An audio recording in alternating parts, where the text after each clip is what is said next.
Friends, আমাদের বাড়ির সামনে যে পুজো হচ্ছে তোমাদের সাথে শেয়ার করছি। দেখো কি সুন্দর প্যান্ডেল করেছে, এখনও কমপ্লিট হয়নি, তাই তোমাদের সাথে একটু শেয়ার করে নিলাম।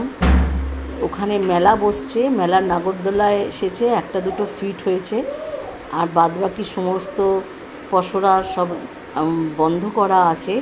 এই একটা নাগরদোলা আর এই একটা দূরে একটা নাগরদোলা আরও হবে। আর তোমাদের সাথে প্যান্ডেলটাও শেয়ার করছি, ভাবলাম তোমরা আমার বন্ধু, আমার ফ্যামিলি, সব কিছুই যখন তোমাদের সাথে শেয়ার করতে পারি তাহলে এটাও শেয়ার করি। পুজোর আর কটা দিন বাকি, আজকে তো প্রথম দিন, তোমার নবরাত্রির প্রথম দিন আজকে। এই যে ঘিরে রেখে দিয়েছে, আর এই যে প্যান্ডেলটা হচ্ছে সম্পূর্ণ মাটির হাঁড়ি দিয়ে, খুব ভালো লাগলো দেখতে, তোমাদেরও নিশ্চয়ই ভালো লাগবে, তাই জন্য তোমাদের সাথে শেয়ার করছি। দেখো পুরো মা দুর্গা এসে গেছেন, সাজসজ্জায় সজ্জিত হচ্ছেন, আর মাটির হাঁড়ি দিয়ে কি সুন্দর করেছে প্যান্ডেলটা, খুব সুন্দর সাজাচ্ছে। তো আমি ভাবলাম আমি একা দেখবো কেন, যা যা আমি ভালো প্যান্ডেল দেখব আমার ইচ্ছে আছে তোমাদের সাথে শেয়ার করা, এবং তোমরাও দেখতে পারবে।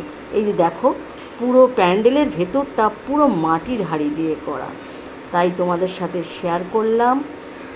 এখনও কাজ চলছে, কদিন বাকি আছে, নিশ্চয়ই শেষ হয়ে যাবে। টাটা, বাই, ভালো থেকো।